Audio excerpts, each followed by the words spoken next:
Salam à tous les amis, bienvenue sur French PL pour ce débrief et ce match retour entre Newcastle et Chelsea. Après le match aller, on va dire, au Bridge en PL le week-end dernier, les Blues s'étaient imposés et là vont s'incliner du coup à St James Park. Victoire, je vais dire, logique et facile des Magpies. Et je tiens à clarifier ma position, à dire un truc, à être très précis, à être très cohérent sur ce que je pense de Maresca. Depuis le début, je vous le fais bien ressentir. Je suis en désaccord avec les idées de Maresca. Je vous le fais bien comprendre depuis le début. Et parce que certains vont dire que je suis pas cohérent avec le débrief dernier où j'étais tout content, etc. Où j'ai dit que c'était ma prestation préférée des Blues, sous Maresca. J'ai dit quoi? J'ai dit que c'était un match d'hommes. J'ai mis en avant la prestation des joueurs. C'est surtout ça que j'ai dit. J'ai dit que les joueurs ont fait un match d'hommes. J'ai pas dit que tactiquement, Maresca a fait une masterclass. J'ai pas du tout dit ça. Et j'ai même dit que j'étais pas d'accord avec le choix de Cucurella sur le banc, etc. Et en fait, je vous ai dit que les joueurs sont tellement forts que plus ou moins Maresca, il peut se tromper sur certaines choses. Le 11, l'équipe A, on va dire, de Chelsea est tellement forte que ça va passer la plupart du temps. Et certains aussi, beaucoup s'excitent sur les derniers résultats de Chelsea. Oui, il y a beaucoup de victoires, etc. Sans prendre en compte l'adversité. Moi, j'ai toujours été le mec un peu à relativiser. Je vous ai dit, les victoires, je les relativise quand on a des adversités qui sont pas fortes. Et là, je vois quoi? Je vois que là, pour moi, c'est vraiment un match très important, hein, là, dans l'analyse du début de saison, parce qu'on avait enfin l'équipe B face à une très bonne équipe dans un stade où c'est dur de gagner. Ce qui veut dire que là, c'était Maresca qui était exposé. C'est-à-dire que c'est les idées de Maresca qui à nous le dire, c'est OK, est-ce que en première ligue, on gagne parce que le 11 est trop fort, Palmer est trop fort, et du coup, franchement, peu importe ce que tu fais, en vrai de vrai, ça va passer la plupart du temps? Ou est-ce que c'est vraiment le système, les idées de Maresca qui font qu'on gagne? Parce que si c'est vraiment le système et les idées de Maresca qui font qu'on gagne, même si tu mets un 11 moins fort, t'as quand même du jeu. Mais là, ce soir, on a vu... En fait, c'est encore le Palmer FC. Faut pas me mentir ici. Faut pas me mentir, c'est encore le Palmer FC. Parce que Palmer, ok, c'est facile. Quand il y a Palmer, et là, il fait que des dingueries, frère. Il est trop fort, le mec. Il facilite tout. Il facilite tout. Mais là, t'enlèves Palmer. L'animation offensive ce soir, c'était comment? C'était le néant total. C'était le néant. Mais c'était nul. C'était nul. Donc, en fait, Maresca, tu enlèves Palmer, c'est comment? Le Book, il te sort une compo, tu comprends pas. En fait, moi, quand j'ai vu la compo, je fais, il manque un offensif, là. Il manque un offensif. Qu'est-ce qui se passe? Qu'est-ce qui se passe, en fait? Je comprenais pas. À part si tu fais un 3-4-3, mais du coup, t'as Dewsbury en piston, j'ai pas compris. Et en fait, dès le début du match, ça confirmait mes peurs directes, parce que t'as cette action, ce centre de Isaac, et en effet, il y a personne au deuxième poteau. Déjà, après, les défenseurs sont... Alors, autant Disasi et Badiachil, on savait. Surtout Badiachil. On savait. Tozin rejoint le tocarisme. Il rejoint le tocarisme. En fait, en même temps, il est avec deux tocards. Donc, forcément, ça l'impacte. Mais ils sont tous là. Après, tu peux dire aussi, c'est le début du match. Et ça, par contre, je suis très sérieux. C'est le début du match. Début du match, tu peux être un peu désorganisé et tout, surtout si les consignes du coach sont pas très claires. Mais là, ils sont tous d'un côté. Du coup, à ce moment-là du match, on sait pas encore si Dewsbury Hall est un piston ou un ailier. Et on n'a toujours pas la réponse à ce moment-là, on sait pas en fait. Tu vois qu'il compense, il fait une course pour essayer de revenir parce qu'il voit qu'il y a un mec qui est seul. Mais au début du match, tu comprends pas la compo en fait. Et ensuite, dans le match, c'était complètement désorganisé. Là, sur le screen, on voit Renato Vega dans le demi-espace droit. Après, il était dans le double pivot côté gauche. Je l'ai aussi vu presser demi-espace gauche. En fait, tout le monde était là où il voulait. On dirait une organisation de match de Cannes des quartiers. Tu sais, où t'es là, il n'y a pas de coaching, frère. C'est, ouais, moi, je me sens bien dans ce truc-là, je vais là. L'organisation était catastrophique. Et surtout, à droite, l'ailier, c'est Dewsbury Hall. Je répète. L'ailier à droite, c'est Dewsbury Hall. C'est-à-dire que là, en fait, on a en plus la news avant le match, comme quoi il y a 0 blessé dans l'effectif. Il n'y a aucun blessé dans l'effectif. Maresca, il a l'un des meilleurs effectifs d'Europe sous la main avec 0 blessé. Il réfléchit, il te sort un 11 et il y a Dewsbury Hall ailier droit. Quoi?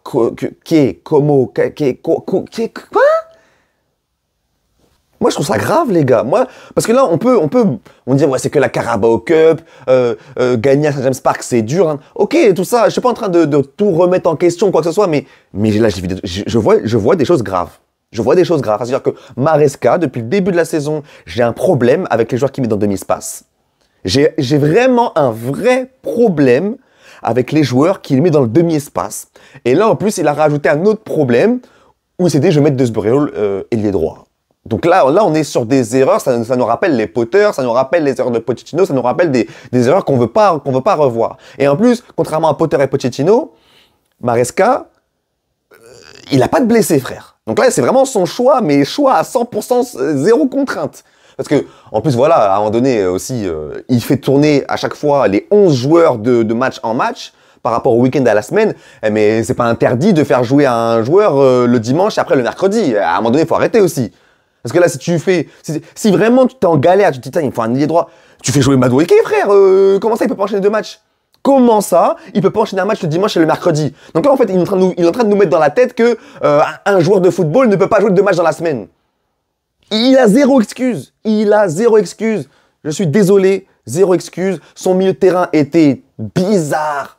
Bizarre, comme je vous ai dit, les joueurs étaient un peu où ils voulaient. Après, ce que je peux voir aussi, c'est que l'organisation, la position moyenne des joueurs à la fin du match, on voit recroquevillé, donc Vega et Enzo très très proches. Le 18 là, c'est Nkunku Nkunku, je vous dis, c'est pas un 9.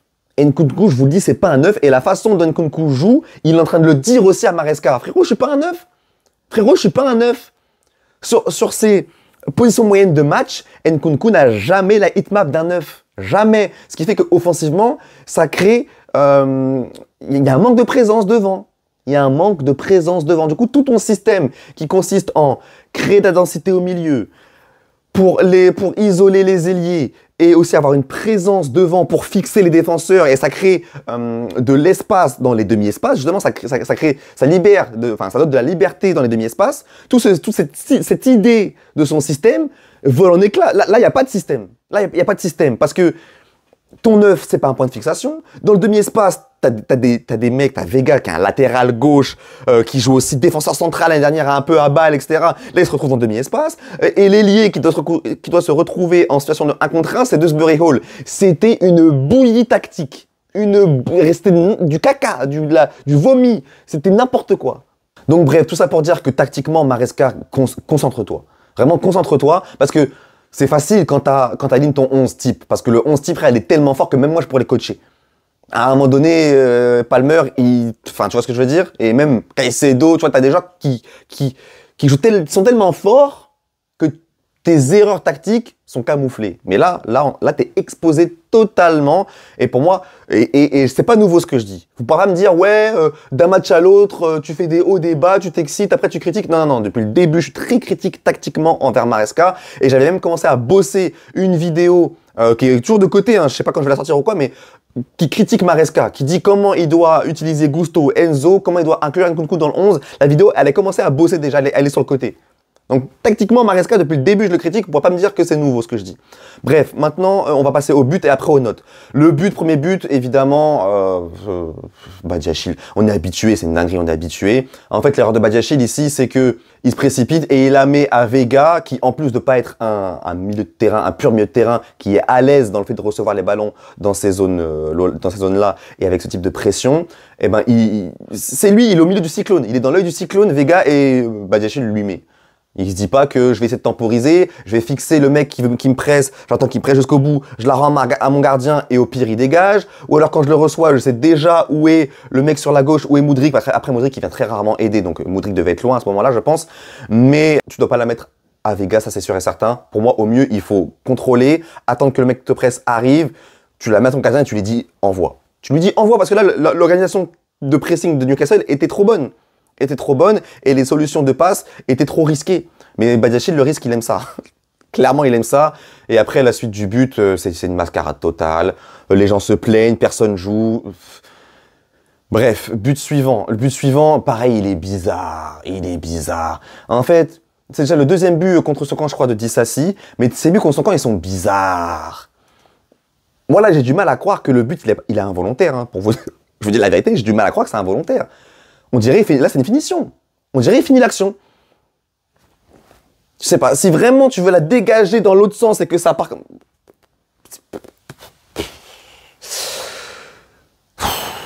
Non, défensivement, c'est inquiétant, vraiment. Défensivement, parce que tu vois que tous nos remplaçants sont pas au niveau.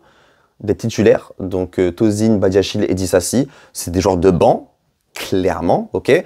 Et Levi Colwill et Fofana, c'est pas non plus l'assurance tout risque. Donc il y a vraiment des renforts à prendre en défense, limite 1 dès cet hiver. Limite 1 cet hiver et 1 cet été. Si cet hiver, déjà, tu peux te débarrasser de Badiachil, par exemple, et recruter un gaucher, s'il vous plaît. Moi, je verrais ça d'un très bon œil. D'un très, très bon œil. On va passer aux notes, les amis. On va passer aux notes. Voilà, comme vous pouvez le voir, Jürgensen 4, c'est dommage, Jürgensen, parce que Jürgensen, c'était ton match. C'était ton opportunité de dire, voilà, dans un gros match, qui n'est pas match de PL, donc où je peux m'exprimer, en fait, tu vois que je fais le taf. Eh ben non. Il n'a pas été bon, je trouve. Et surtout, j'avais déjà décelé ce point faible-là, il me semble, en pré-saison. Jürgensen n'a pas de pied gauche. C'est concret. Il n'a pas de pied gauche. Genre, et c'est un gros défaut quand même.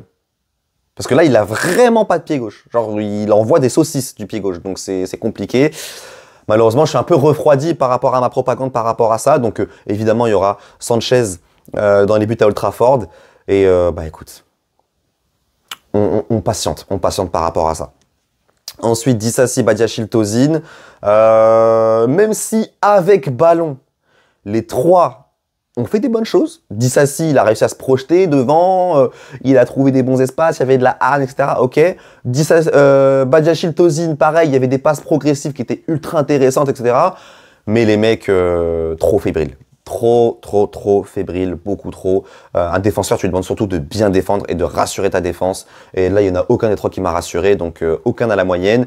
Vega, utilisé comme j'ai dit, hein, Vega était partout dans ce match-là. Il était partout, double pivot, il descendait pour faire le jeu, gérer le tempo. Après, il était haut, il pressait haut, etc. À droite, à gauche, il était partout.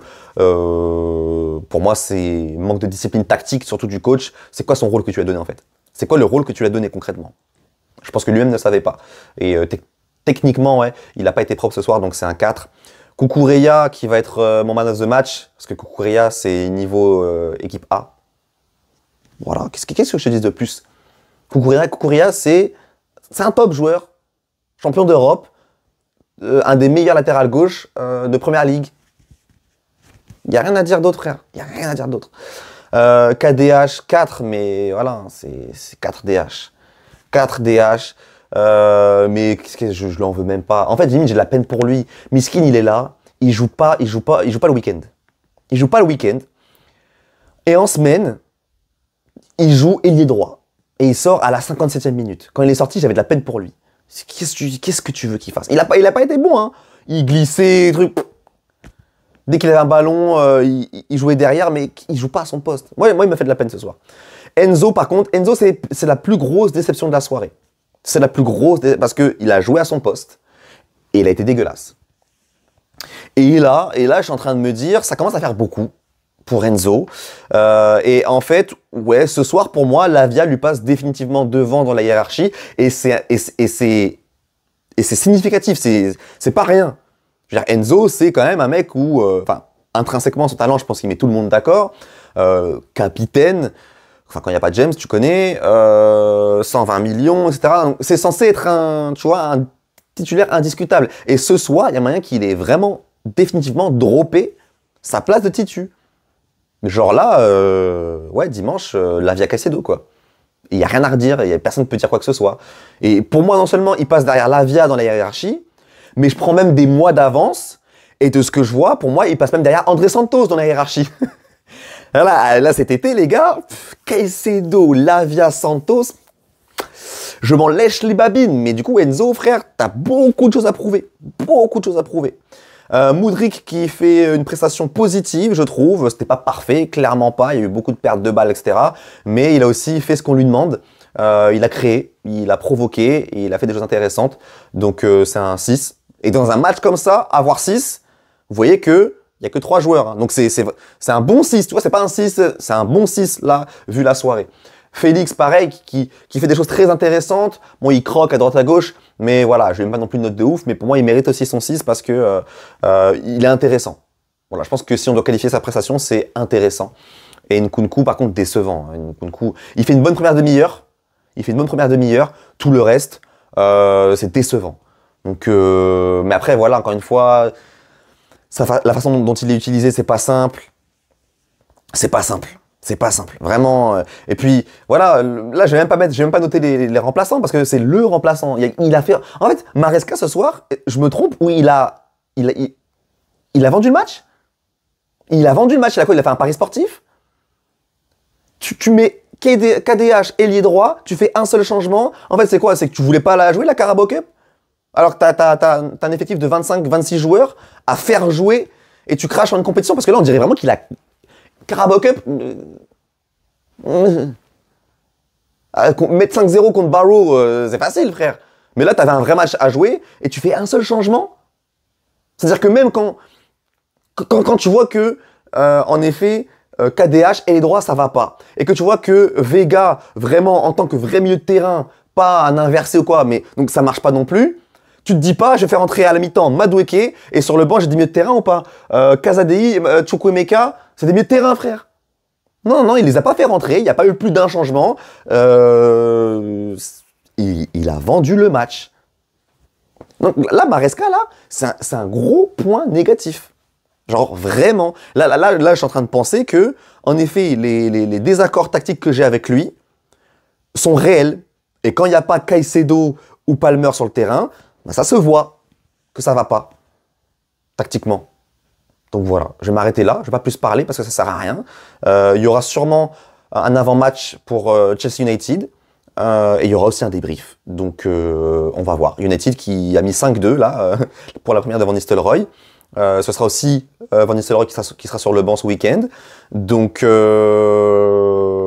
Maresca, Van Nistelrooy. J'ai hâte de voir ce face-à-face tactique. J'ai vraiment hâte. À très bientôt sur French PL. Ciao.